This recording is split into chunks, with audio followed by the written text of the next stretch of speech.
En uno de los ensayos incluidos en Parerga y Paralipomena, a menudo referido como el arte de escribir, Arthur Schopenhauer establece una distinción muy clara entre el hombre erudito, el hombre de letras, y el verdadero pensador.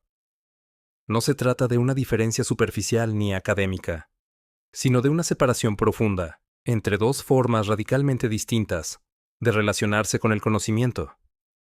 Schopenhauer escribe que una biblioteca puede ser enorme, llena de libros hasta el techo, pero si está desordenada, resulta menos útil que una biblioteca pequeña, pero bien organizada. Del mismo modo, un hombre puede acumular una gran masa de conocimientos, pero si nunca los ha trabajado por sí mismo, si nunca los ha pensado en profundidad, ese conocimiento tiene mucho menos valor que una cantidad menor que sí ha sido reflexionada con cuidado. Solo cuando una persona contempla su conocimiento desde múltiples ángulos, cuando lo confronta consigo mismo, cuando compara una verdad con otra y las hace dialogar, alcanza un verdadero dominio sobre lo que sabe. Ese dominio no consiste en repetir información, sino en poder disponer de ella con libertad. Un hombre no puede darle vueltas a una idea en su mente si no la conoce realmente. Por eso es necesario aprender, pero solo cuando ese aprendizaje ha sido reflexionado, se puede decir que se ha convertido en conocimiento auténtico. Así como una biblioteca necesita orden para ser útil, nuestros pensamientos también requieren organización. No basta con acumular datos, hechos o citas, por numerosos que sean, si no están disponibles para el pensamiento propio. La metáfora moderna de recolectar información, como si el conocimiento fuera simplemente llenar filas en una hoja de cálculo, es una forma profundamente equivocada de entender lo que significa saber algo. Para Schopenhauer, los verdaderos pensadores y los hombres de genio son aquellos que han ido directamente al libro de la naturaleza. Son ellos quienes han iluminado al mundo y han hecho avanzar a la humanidad. El genio auténtico no se limita a leer libros escritos por otros, sino que aprende a leer la realidad misma, de donde extrae su experiencia viva. Quien se guía por su propio genio, quien piensa por sí mismo de manera espontánea y precisa, posee la única brújula que le permite orientarse con rectitud. Un hombre puede descubrir una parte de la verdad después de invertir años de esfuerzo y reflexión, sumando pensamiento tras pensamiento. Y puede ocurrir que esa misma verdad ya estuviera escrita en algún libro, lo que le habría ahorrado trabajo. Pero aún así, el valor de haberla alcanzado por cuenta propia es infinitamente mayor. Cuando el conocimiento se adquiere mediante el propio pensar, se integra como una parte viva dentro del sistema mental de quien lo descubre. No queda aislado, ni muerto. Se conecta firmemente con todo lo que esa persona ya sabe. Se sostiene sobre ello y genera nuevas consecuencias. Solo así, se comprende plenamente, tanto en sus fundamentos como en lo que se deriva de él. El pensador, al mirar hacia su interior, encuentra en su manera de procesar la realidad una guía segura para la acción. Para Schopenhauer, el pecado imperdonable de la vida intelectual es leer para evitar pensar los propios pensamientos. Si una idea está a punto de surgir y, en lugar de permitirle desarrollarse, uno corre a buscar algo que leer para sofocar ese impulso, eso constituye la máxima traición contra la propia naturaleza intelectual. Es como preferir una copia de museo a un organismo vivo que tenemos frente a nosotros en la naturaleza. Aunque obtener conocimiento a través de libros pueda ser más rápido y eficiente, pensar por uno mismo y descubrir la verdad de manera personal es mucho más valioso. Solo así la verdad se convierte en un miembro vivo de la mente, algo que podemos desplegar con precisión, en el momento adecuado y con verdadero criterio. Hay una forma en que el conocimiento se vuelve realmente nuestro, cuando lo descubrimos por nosotros mismos. Esto contrasta radicalmente con la simple búsqueda pasiva en libros. En el ensayo, Schopenhauer desarrolla esta diferencia mediante analogías muy poderosas. El hombre que piensa por sí mismo forma primero sus propias opiniones y recurre a las autoridades solo después. cuando éstas sirven para reforzar lo que ya ha comprendido.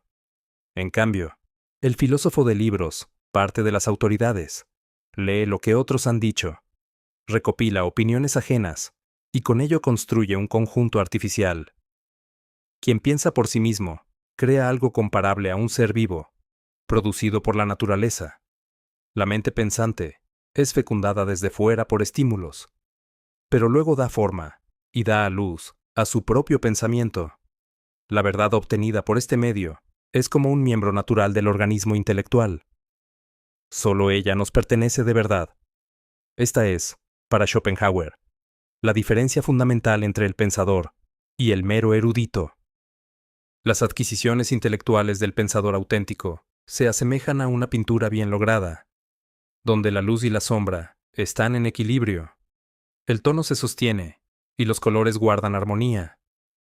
En cambio, el saber del erudito puro se parece a una paleta llena de colores diversos, que, aunque estén ordenados, carecen de coherencia, conexión y significado. Pensar con la propia cabeza implica siempre intentar desarrollar un todo coherente, un sistema, aunque no sea completo. Y nada dificulta más esta tarea que un flujo constante y excesivo de pensamientos ajenos. Una mente saturada de ideas de otros pierde claridad, se desorganiza y termina confundida. Este estado es observable en muchos eruditos y los vuelve inferiores, en sentido práctico, a personas con poca educación formal.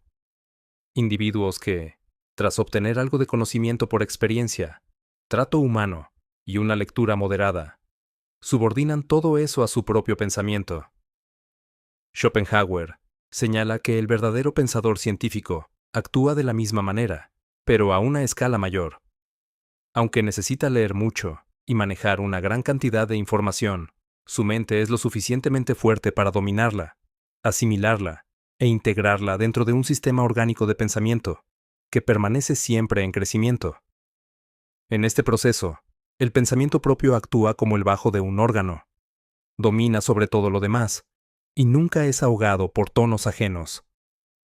Lo contrario ocurre en las mentes llenas de saber muerto, donde fragmentos de ideas, en todas las tonalidades, se mezclan sin que ninguna nota fundamental logre imponerse.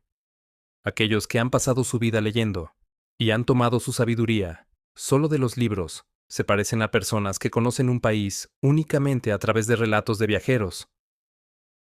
Pueden hablar mucho sobre él, pero carecen de un conocimiento profundo, claro y conectado de su realidad.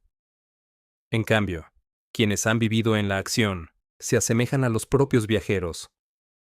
Saben de qué hablan, porque lo han experimentado directamente. El pensador guarda con respecto al filósofo de libros la misma relación que el testigo ocular con el historiador. Habla desde un conocimiento directo. Por eso, quienes piensan por sí mismos suelen llegar, en el fondo, a conclusiones muy similares. Las diferencias entre ellos se deben más a perspectivas que al contenido esencial de la verdad. Schopenhauer afirma que quienes piensan por sí mismos no hacen más que expresar el resultado de una percepción objetiva de las cosas. En sus propias obras, confiesa que hay pasajes que solo decidió publicar después de cierta vacilación, debido a su carácter paradójico.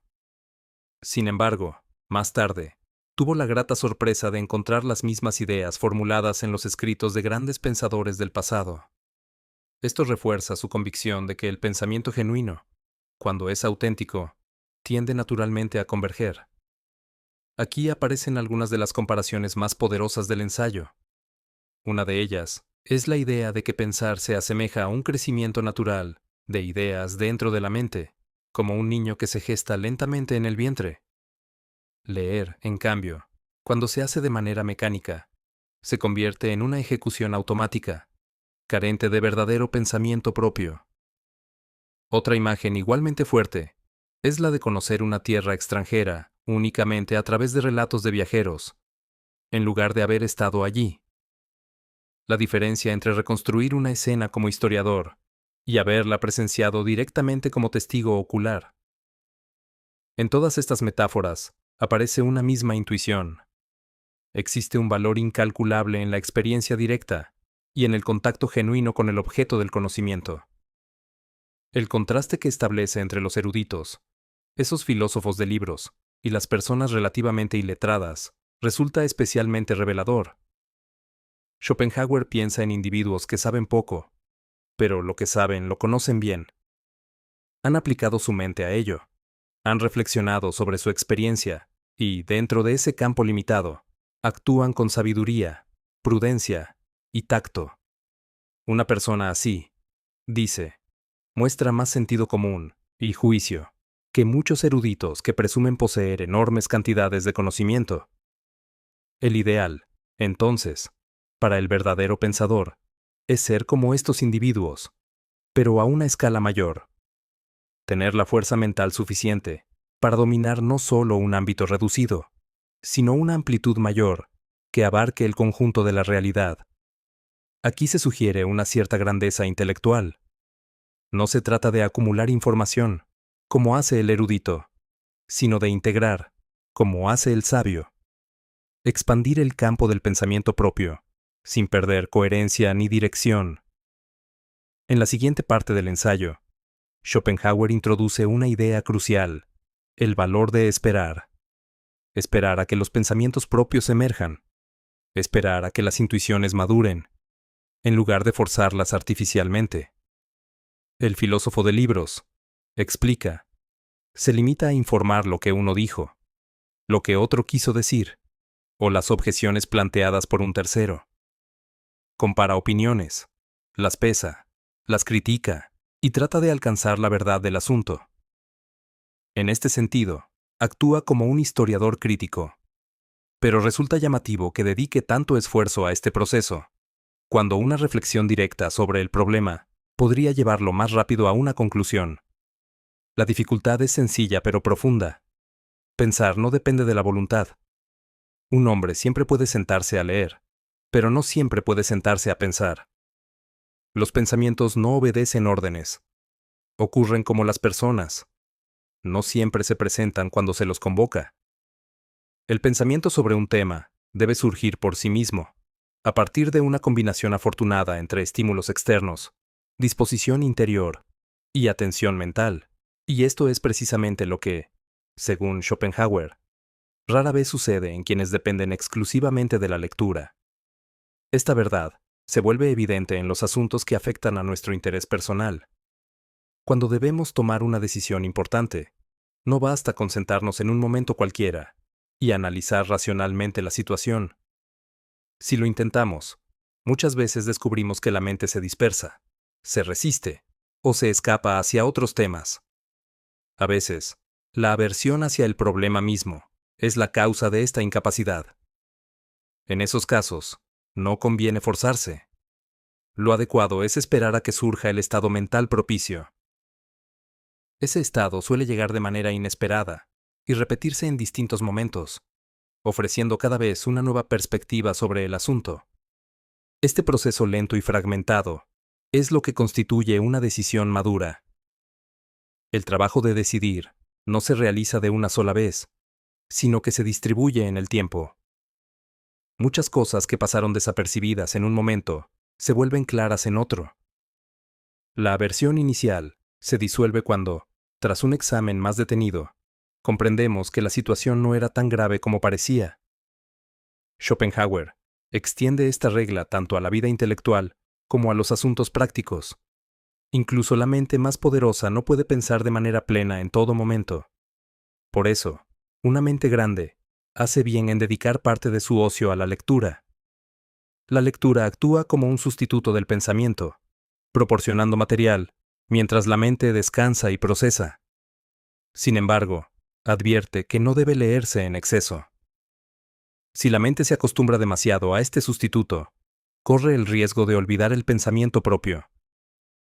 Puede adquirir el hábito de transitar caminos ya trazados y alejarse de su rumbo original, siguiendo ideas ajenas. Aún más peligroso es apartar la mirada del mundo real únicamente para leer. El impulso que despierta el pensamiento propio proviene con mayor frecuencia de la experiencia directa que del mundo de los libros. La vida real que se presenta ante nosotros es el objeto natural del pensamiento, y su fuerza como elemento primordial de la existencia tiene una capacidad única para activar la mente pensante. Los pensamientos no llegan cuando se los exige. Por eso, lo único que podemos hacer es prepararnos para recibirlos. Schopenhauer ilustra esta idea con el ejemplo de una decisión difícil, una de esas que afectan profundamente nuestro futuro. Tomar una decisión así requiere tiempo, tanto para la reflexión consciente como para el trabajo silencioso de la mente inconsciente. Si recordamos situaciones semejantes en nuestra propia vida, veremos que la decisión no aparece de golpe. Se va formando gradualmente, hasta que un día simplemente sabemos que ya hemos decidido. En ese momento, sentimos una seguridad tranquila y estamos listos para actuar. Durante ese proceso, la mente trabaja en silencio mientras realizamos otras actividades. Una parte procesa los elementos relevantes, otra los ordena, y ambas colaboran hasta que la decisión emerge de forma natural. Schopenhauer señala que este es el lugar legítimo de la lectura en la vida del pensador. No se trata de no leer nunca, sino de leer para permitir que el cerebro descanse y que las decisiones maduren. La vida real sigue siendo el punto de partida y el centro del pensamiento auténtico. Schopenhauer insiste en que el pensador no está aquí para pensar sobre los escritos de otros, sino sobre la vida real, sobre el mundo tal como se presenta y se experimenta. La lectura puede ser un recurso valioso dentro de ese proceso, pero nunca debe ocupar el lugar del pensamiento propio. Leer sirve como apoyo, no como sustituto. Cuando se invierte ese orden, el pensamiento se debilita. En la siguiente sección del ensayo, Schopenhauer explica cómo reconocer al filósofo de libros y distinguirlo del hombre verdaderamente pensante. Afirma que quien piensa por sí mismo se diferencia fácilmente por la manera misma en que habla. Sus palabras transmiten seriedad, originalidad, claridad y una convicción personal que impregna cada expresión. Las obras de las mentes verdaderamente capaces se distinguen por un carácter de decisión y transparencia. Son claras, directas y están libres de oscuridad innecesaria. Una mente realmente fuerte siempre sabe con certeza qué quiere expresar, ya sea en prosa, música o verso. Otras mentes, en cambio, carecen de decisión y claridad, y por eso se revelan como tales en su discurso. El signo característico de una mente de la más alta categoría es que juzga siempre de primera mano. Todo lo que expresa es el resultado de haber pensado por sí misma. Esto se manifiesta en la forma misma en que estructura y da forma a sus ideas. Schopenhauer compara esta mente con un príncipe. En el reino del intelecto, su autoridad es soberana. Quien piensa verdaderamente por sí mismo se asemeja a un monarca. Su posición intelectual es suprema y no delegada. Sus juicios, como decretos reales, proceden directamente de su propio poder. No dependen de una autoridad externa, ni se justifican por la repetición de ideas ajenas. De manera indirecta, Schopenhauer cuestiona aquí la tesis empirista, según la cual la experiencia sería la fuente absoluta de todo conocimiento. La experiencia es esencial, pero solo como punto de partida. El pensamiento genuino surge después, cuando reflexionamos sobre lo vivido y extraemos de ello principios más altos. En este sentido, Schopenhauer recuerda la necesidad de la metafísica, entendida no como una acumulación de datos sensibles, sino como un producto del pensamiento. No basta con el empirismo. Es necesario apropiarse de las lecciones de la experiencia de forma consciente y elevarlas a un nivel superior de abstracción. Las mejores mentes poseen cualidades de decisión y claridad. El genio sabe lo que quiere decir. Esto resulta llamativo porque, en apariencia, parecería imposible no saberlo. Sin embargo, basta observar a ciertos políticos que hablan sin cesar, intentando pensar mientras hablan, para comprender lo contrario. Ese comportamiento es el opuesto al de la mente pensante, que primero reflexiona y solo después habla. Schopenhauer vuelve a utilizar la imagen del monarca. La mente pensante se sienta en su trono intelectual y actúa con confianza, desde su propia autoridad. No necesita apoyarse constantemente en voces externas. En el mundo físico, incluso en las mejores condiciones, estamos sometidos a la ley de la gravedad, que debemos vencer de manera constante. En cambio, en el mundo del intelecto, somos espíritus liberados de toda necesidad, libres de escasez y de imposición. Allí no rigen las mismas limitaciones. Por eso, no existe en la Tierra una felicidad comparable a la que experimenta una mente fértil, cuando, en el momento adecuado, encuentra en sí misma un pensamiento auténtico. La aparición de un pensamiento propio se asemeja a la presencia de una persona amada. Creemos que nunca lo olvidaremos, ni nos volveremos indiferentes a él. Sin embargo, Schopenhauer advierte que incluso el mejor pensamiento corre el riesgo de desaparecer si no se lo escribe. Aquello que permanece fuera de la vista puede salir de la mente. Del mismo modo, el pensamiento más querido puede perderse si no se lo une a la acción. Existen innumerables pensamientos valiosos para quien los concibe, pero solo unos pocos poseen la fuerza suficiente para generar una acción reflexiva. Solo algunos logran captar la atención de otros cuando se los plasma en palabras.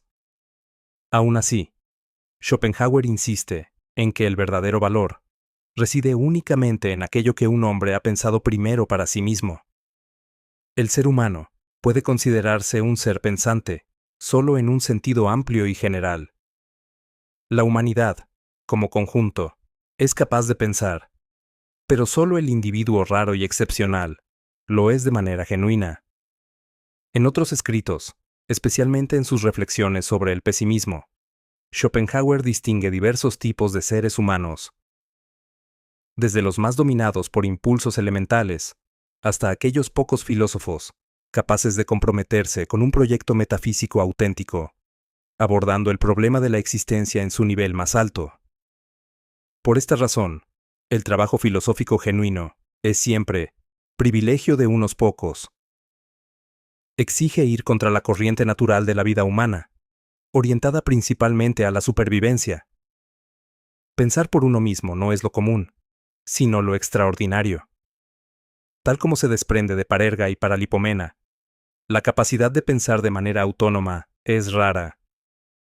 La mayoría de los hombres, concluye Schopenhauer, no piensa realmente. Simplemente repite lo que otros han pensado antes.